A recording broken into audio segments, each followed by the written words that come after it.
الحمد لله نحمده ونستعينه ونستغفره ونؤمن به ونتوكل عليه ونعوذ بالله من شرور أنفسنا ومن سيئات أعمالنا من يهده الله فلا مضل له ومن يضلل فلا هادي له ونشهد أن لا إله إلا الله وحده لا شريك له ونشهد أن سيدنا ومولانا محمدا عبده ورسوله فصلى الله عليه وسلم تسليما كثيرا كثيرا أما بعد فأعوذ بالله من الشيطان الرجيم بسم الله الرحمن الرحيم وَلْتَكُنْ مِنْكُمْ أُمَّةٌ يَدْعُونَ إِلَى الْخَيْرِ وَيَأْمُرُونَ بِالْمَعْرُوفِ وَيَنْهَوْنَ عَنِ الْمُنْكَرِ وَأُولَئِكَ هُمُ الْمُفْلِحُونَ وقال الله تبارك وتعالى كنتم خير أمة أخرجت للناس تأمرون بالمعروف وتنهون عن المنكر وتؤمنون بالله ولو آمن أهل الكتاب لكان خيرا لهم منهم المؤمنون وأكثرهم فاسقون صدق الله العظيم رب اشرح لي صدري ويسر لي أمري واحلل عقدة من لساني يفقه قولي اللهم ألهمنا رشدنا واعصمنا من شرور أنفسنا آمين يا رب العالمين۔ حضرات، آج کے اس جمعے کے لیے ایک بات جو میرے صبح ذہن میں تھی کہ سانحہ کربلا جو واقعتاً ایک بہت بڑا حادثہ اور فاجعہ تھا، اس موضوع پر کچھ گفتگو کی جائے۔ لیکن یہ کہ پھر جب میں نے مطالعہ شروع کیا والد محترم رحمۃ اللہ علیہ کی کتاب سانحہ کربلا کا، اور اس کے بعد کچھ وہ چیزیں کہ جو سوشل میڈیا کے ذریعے، واٹس ایپ کے ذریعے، یوٹیوب کے ذریعے لوگوں تک پہنچتی رہی ہیں، تو میں نے محسوس یہ کیا کہ شاید اس کا حق ادا کرنا میرے لیے ممکن نہیں ہوگا، اس لیے کہ واقعہ یہ ہے کہ اس میں کوئی شک نہیں ہے کہ ایک بہت بڑا ظلم کا معاملہ ہوا تھا۔ نواسۂ رسول حضرت حسین رضی اللہ تعالیٰ عنہ کو جس طرح شہید کیا گیا، بلکہ پورے خاندان کو شہید کر دیا گیا۔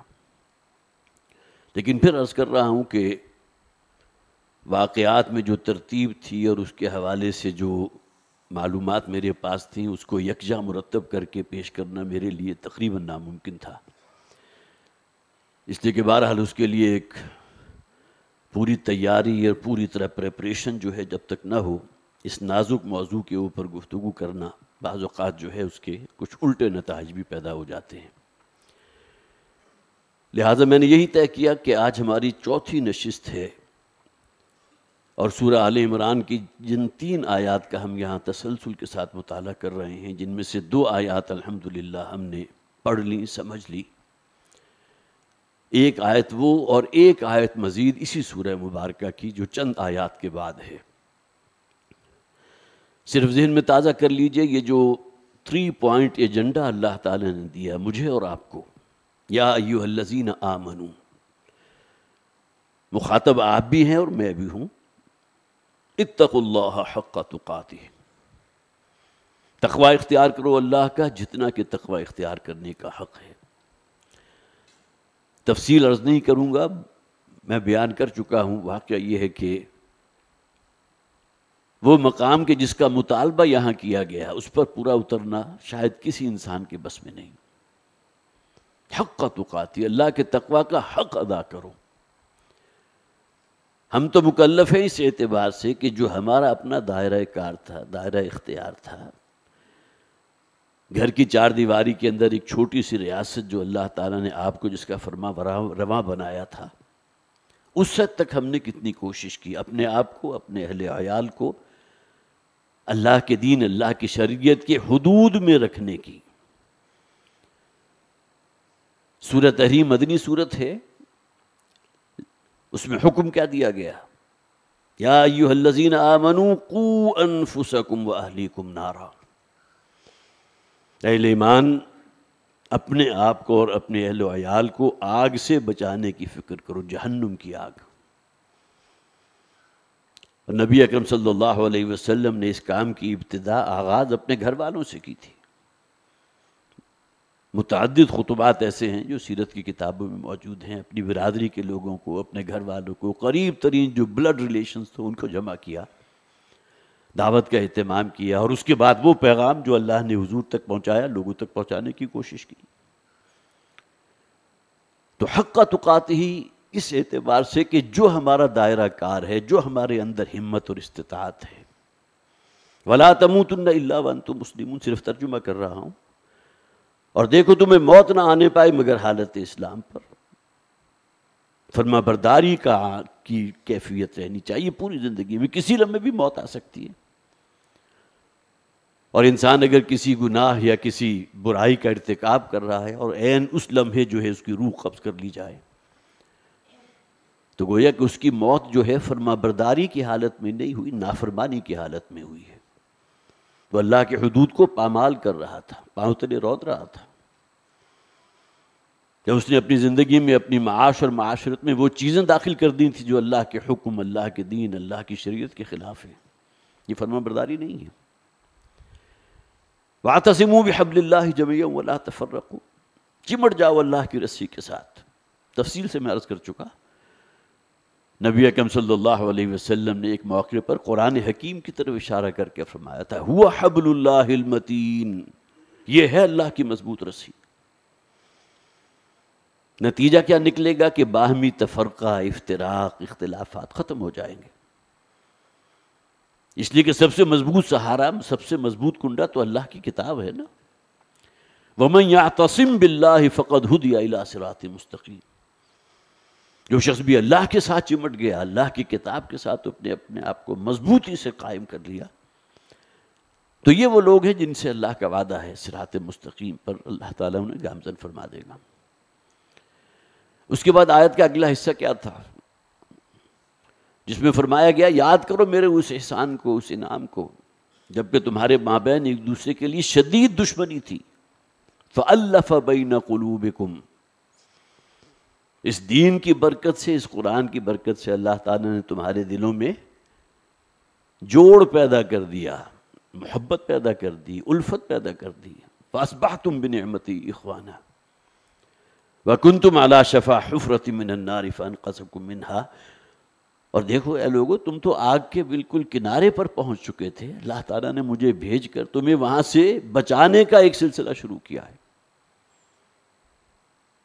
كَذَلِكَ يُبَيِّنُ اللَّهُ لَكُمْ آيَاتِهِ لَعَلَّكُمْ تَهْتَدُونَ، اسی طرح اللہ تعالیٰ اپنی آیات کو کھول کھول کر بیان فرماتا ہے، شاید کہ تم ہدایت کے رستے پر آ جاؤ۔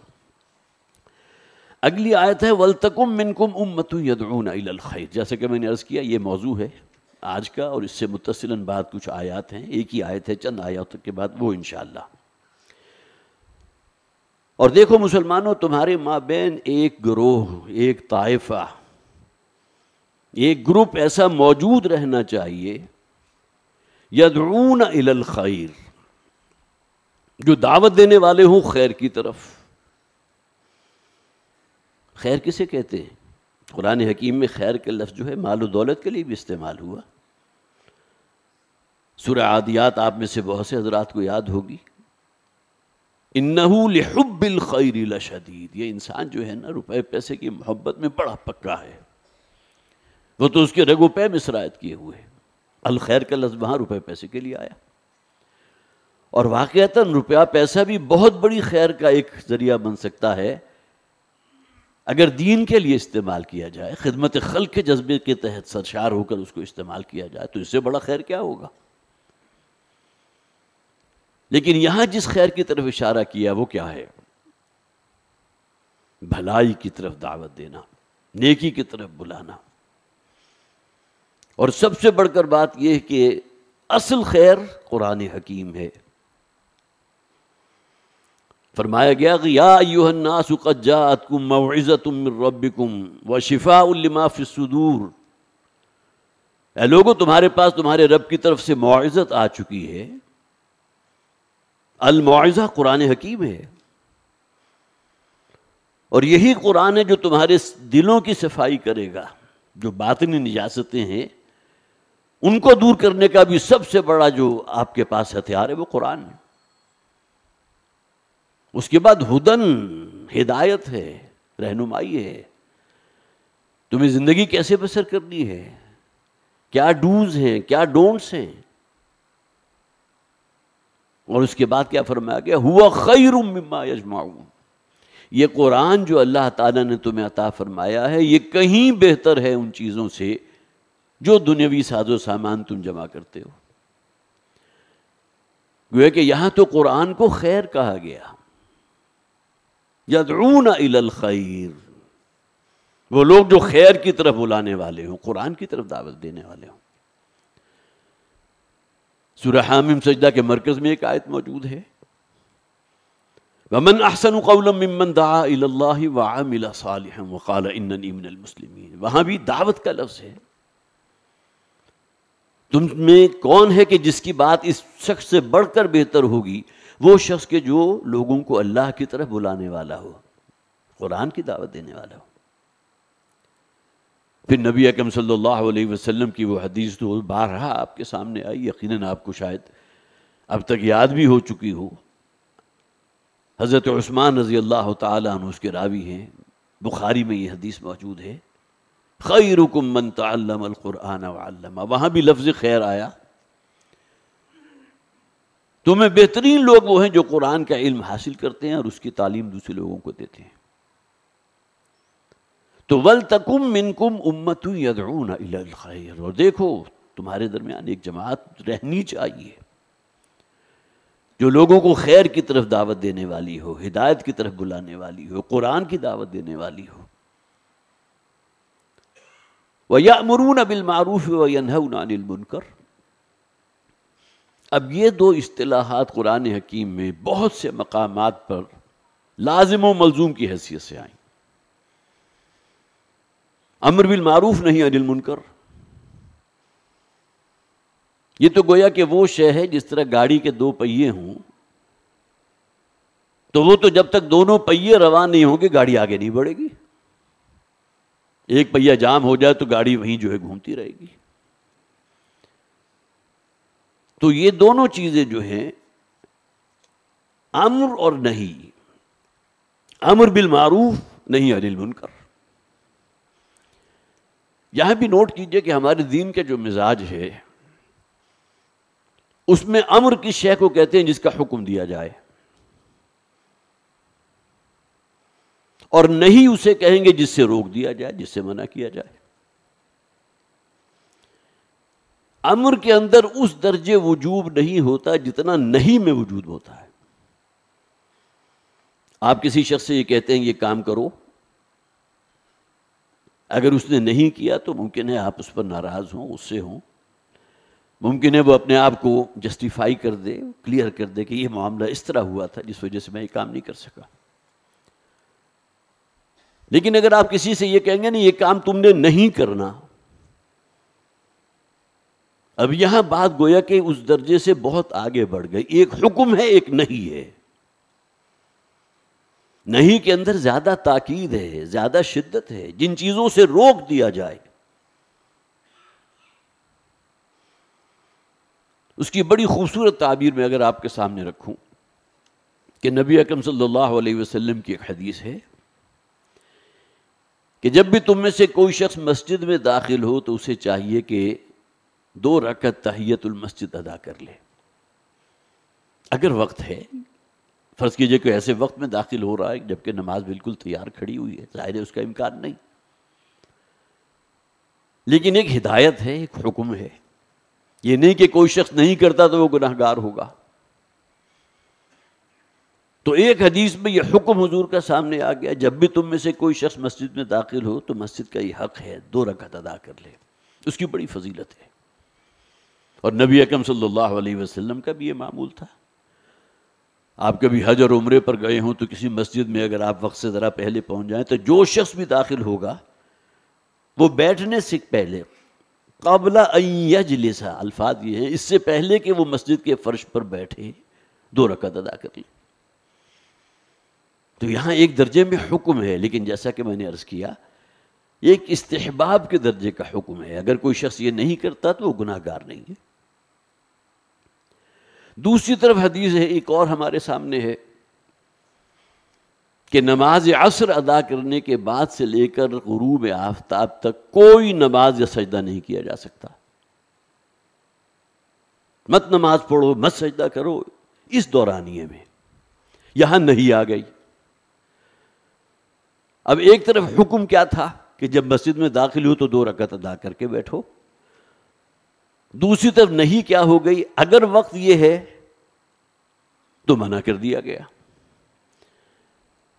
اب اس موقع پر عمل کس پر ہوگا؟ نہیں پر ہوگا۔ گویا کہ یہاں اگر کوئی شخص اس حکم پر عمل کر رہا ہے کہ حضور نے چونکہ فرمایا کہ مسجد میں بیٹھنے سے پہلے 2 رکعت ادا کر لو، لیکن دوسری طرف حضور نے نہیں فرما دی کہ اس دورانیے میں تم نماز ادا نہیں کر سکتے، تو یہاں مقدم نہیں ہوگی۔ اب اگر کوئی شخص اس حکم پر عمل کرتے ہوئے 2 رکعت نماز یا سجدہ ادا کر دیتا ہے تو وہ گناہ گار ہو جائے گا۔ تو میں صرف یہ بات واضح کرنا چاہ رہا تھا کہ امر اپنی جگہ وجوب ہے اس میں، لیکن نہیں کا معاملہ جو ہے اس سے کہیں زیادہ شدید ہو جاتا ہے۔ تو امر بالمعروف اور نہی عن المنکر، جیسا کہ میں نے عرض کیا، یہ اصطلاح قرآن حکیم میں بہت مرتبہ استعمال ہوئی۔ خاص طور پر چند آیات جو میں نے نوٹ کی تھیں، سورہ مائدہ میں فرمایا گیا یہ احبار اور رہبان،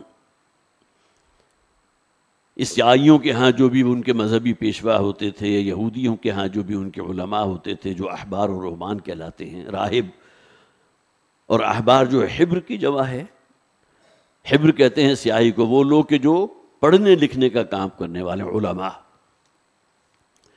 تو فرمایا لولا ینہاہم الربانیون والاحبار عن قولہم الاثم واکلہم السحت، جو ان کا جرم ہے۔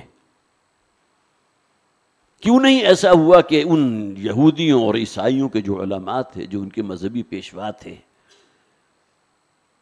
جن کے ہاتھ میں گویا کہ جو مذہب اور دین کے نام سے جو شے بھی تھی اس کی کمانڈ تھی، کیوں نہیں ایسے ہوا کہ انہوں نے لوگوں کو جھوٹ بولنے سے اور حرام کام کرنے سے یا حرام شے کھانے سے منع نہیں کیا؟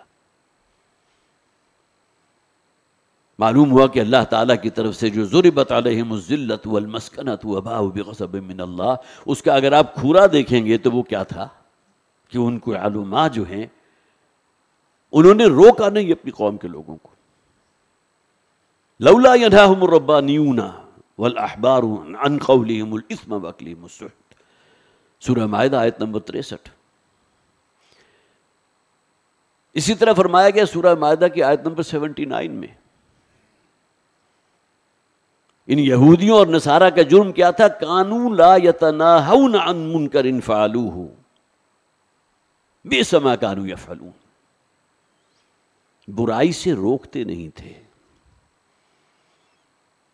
اپنی آنکھوں کے سامنے ظلم ہوتا ہوا، حق تلفی ہوتے ہوئے اور اللہ کے حدود کو پامال ہوتے ہوئے دیکھتے رہے، لیکن قوت ہونے کے باوجود، اختیار ہونے کے باوجود اپنی زبان تک کو استعمال نہیں کیا اس کو روکنے میں۔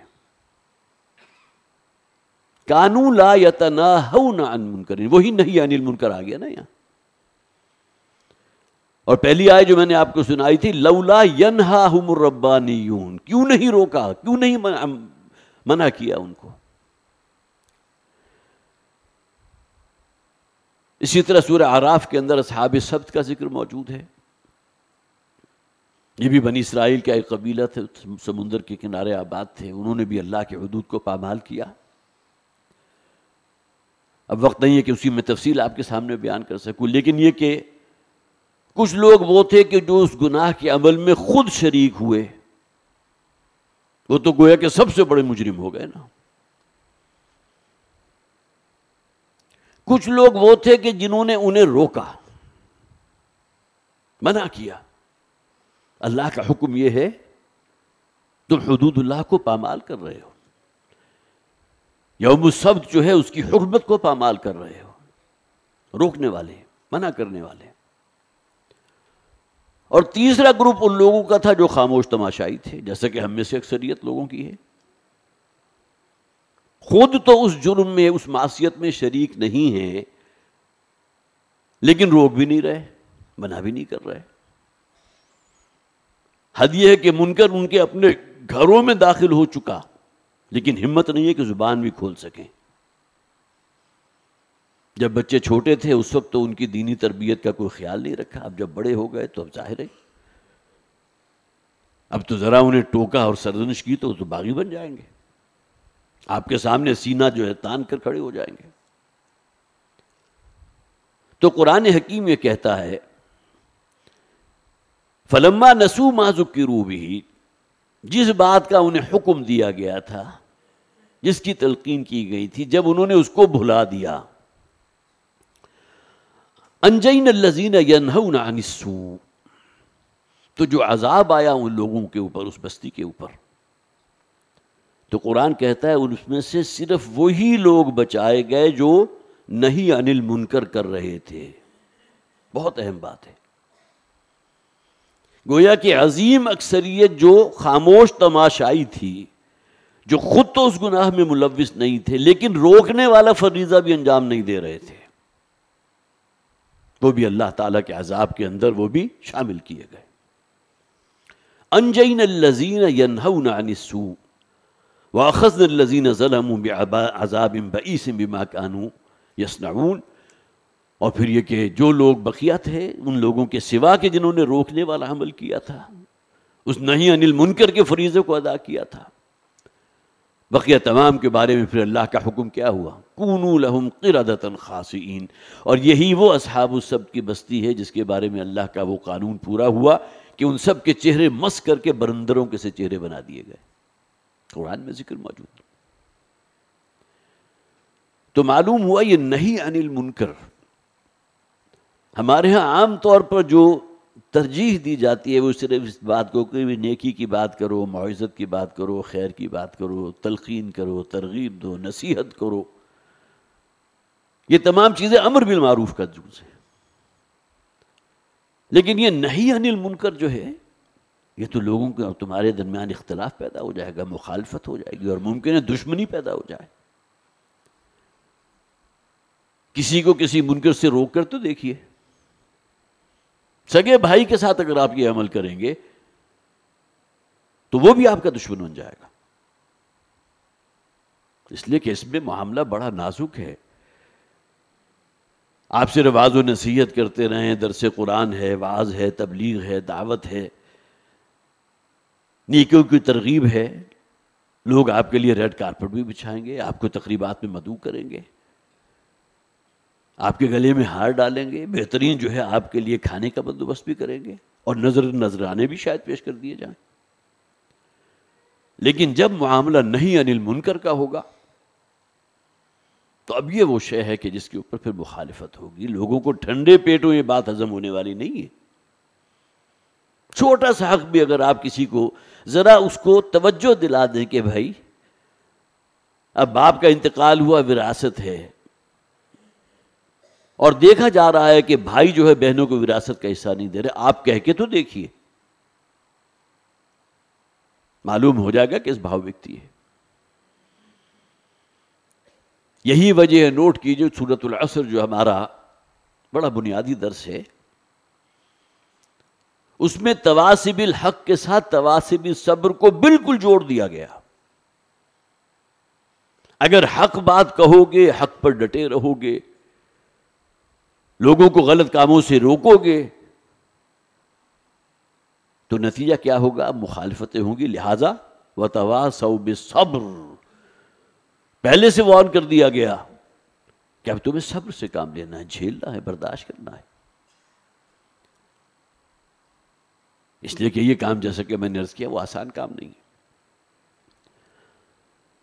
اور یہاں چند احادیث بھی میں چاہتا ہوں، یہ تمام چیزیں ایک ریمائنڈر کے درجے میں بھی ہیں، اس لیے کہ کچھ چیزیں جو ہے ذہن میں یادداشت کی تہ میں کہیں نیچے اتر جاتی ہیں تو پھر اسے تھوڑا سا کورید کر اوپر لانے کی کوشش کی جاتی ہے۔ حضرت ابو سعید خدری رضی اللہ تعالیٰ عنہ راوی ہیں حدیث کے، اور مسلم شریف میں یہ حدیث موجود ہے۔ فرماتے ہیں اللہ کے رسول صلی اللہ علیہ وسلم نے فرمایا، من رآ منکم منکرا فلیغیرہ بیدہ، تم میں سے جو شخص بھی کسی منکر کو دیکھے، کسی برائی، کسی بدی، کسی گناہ کے کام کو، تو اسے چاہیے کہ اسے روکے۔ پہلی سٹیج کیا ہے؟ بیدہ، اپنے ہاتھ کی طاقت سے روکے۔ اگر آپ کے پاس اختیار ہے تو اس اختیار کو بروئے کار لاتے ہوئے اس بدی کو روکے۔ فَلْيُغَيِّرْهُ بِيَدِهِ فَإِن لَمْ يَسْتَطِعْ فَبِلِسَانِهِ، اگر طاقت نہیں ہے، اختیار نہیں ہے، مجبور ہیں، طاقت سے نہیں روک سکتے، فَبِلِسَانِهِ، تو زبان کو استعمال کیجئے۔ یہ کیا ہوگا کہ اسے کہیں، اپنی زبان سے کہیے، بھئی یہ غلط کام کر رہے ہو، یہ حرام ہے، یہ دوسرے پر ظلم کر رہے ہو، اس کی حق تلفی کر رہے ہو۔ فَإِن لَمْ يَسْتَطِعْ فَبِقَلْبِهِ، اور اگر اس کی بھی استطاعت نہیں ہے تو کم سے کم دل میں اس برائی کے خلاف ایک نفرت محسوس کرے۔ اور یہاں بھی ہمارے ہاں عام طور پر اس کی تعبیر یہ کی جاتی ہے کہ دعا کرے اللہ سے، اے پروردگار مجھے ہمت عطا فرمائے، اپنی زبان کو استعمال کر سکوں اس برائی کے خلاف، مجھے طاقت اور قوت عطا فرما کہ اس کے ذریعے میں اس برائی کا استحصال کر سکوں، اسے روک سکوں۔ وَذَلِكَ أَضْعَفُ الْإِيمَانِ، آگے حضرت ابو سعید خدری فرماتے ہیں رضی اللہ تعالی عنہ، حضور نے فرمایا یہ جو سب سے نچلا درجہ ہے کہ دل میں نفرت موجود ہو اس گناہ، اس برائی، اس بدی کے خلاف، یہ ایمان کا کمزور ترین حصہ ہے۔ اضعف، سب سے ضعیف، سب سے کمزور۔ اس دوسری حدیث ہے حضرت عبداللہ ابن مسعود رضی اللہ تعالی عنہ سے مروی، طویل حدیث ہے، صرف اس کا میں مفہوم آپ کے سامنے رکھتا ہوں۔ یہ بھی مسلم شریف میں موجود۔ فرماتے ہیں کہ اللہ کے رسول صلی اللہ علیہ وسلم نے فرمایا، تم سے پہلے جو قومیں آئیں جن کی طرف اللہ نے اپنے ہادی انبیاء اور رسولوں کو بھیجا، جب وہ اس دنیا سے چلے گئے تو بعد میں جو لوگ تھے اس قوم کے، جو ایمان لائے تھے اس رسول پر یا ان کی اور اگلی اولاد، الفاظ کیا ہیں؟ فَخَلَفَ مِن بَعْدِهِمْ خُلُوفٌ، کچھ ایسے ناخلف لوگ جو ہیں وہ بعد میں آئے ہیں کہ جنہوں نے کام کیا کیا؟ یقولون ما لا یفعلون، جو کہتے تھے اس پر عمل نہیں کرتے تھے۔ ظاہر ہے کہ انسان زبان سے تو حق بات کہے گا، لیکن خود اگر اس حق پر عمل نہ کر رہا ہو تو یہ تو قول و فعل کا تضاد ہے نا۔ لما تقولون ما لا تفعلون، کیوں کہتے وہ بات جس پر عمل نہیں کرتے؟ یقولون ما لا یفعلون ویفعلون ما لا یؤمرون، اور کرتے وہ تھے جس سے انہیں منع کیا گیا تھا، وہی بات، نہی عن المنکر۔ فمن جاہدہم بیدہ فہو مؤمن، تو اب جو شخص بھی جہاد کرتا ہے اپنی قوت کے ساتھ، طاقت کے ساتھ، تو یہ وہ ہے کہ جسے مومن کہا گیا، فہو مؤمن، وہ مومن ہے۔ ومن جاہدہم بلسانہ فہو مؤمن، اور جو شخص بھی جہاد کرے گا ان لوگوں کے ساتھ اپنی زبان کے ذریعے، وعظ ہے، تبلیغ ہے، دعوت ہے، منع کرنا ہے، نصیحت ہے، فہو مومن، تو وہ بھی مومن ہے۔ ومن جاہدہم بقلبہ فہو مؤمن، اور جو شخص بھی ان سے جہاد کرے گا اپنے دل کے ساتھ، نہ زبان استعمال کر رہا ہے لیکن ایسے لوگوں سے کوئی دلی تعلق نہیں رکھا، سمجھانے بجھانے کا حق ادا کیا، لیکن اگر ٹس سے مس ہونے کو تیار نہیں ہے تو اگر واقعتاً دین پر ہو تو ان کے ساتھ تمہارا دلی تعلق نہیں ہونا چاہیے۔ محبتیں اور چاہتیں اور زمزمے بہہ رہے ہیں محبت کے، یہ نہیں۔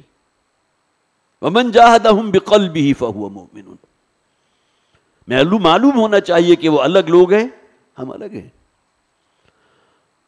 اور ایک اور حدیث میں نبی اکرم صلی اللہ علیہ وسلم نے اس کی بھی خبر دی کہ اگر اس کے باوجود تم ان کی لوگوں کے ساتھ میل جول رکھو گے تو اللہ تعالیٰ تمہارے دلوں کو بھی ان جیسا ہی کر دے گا.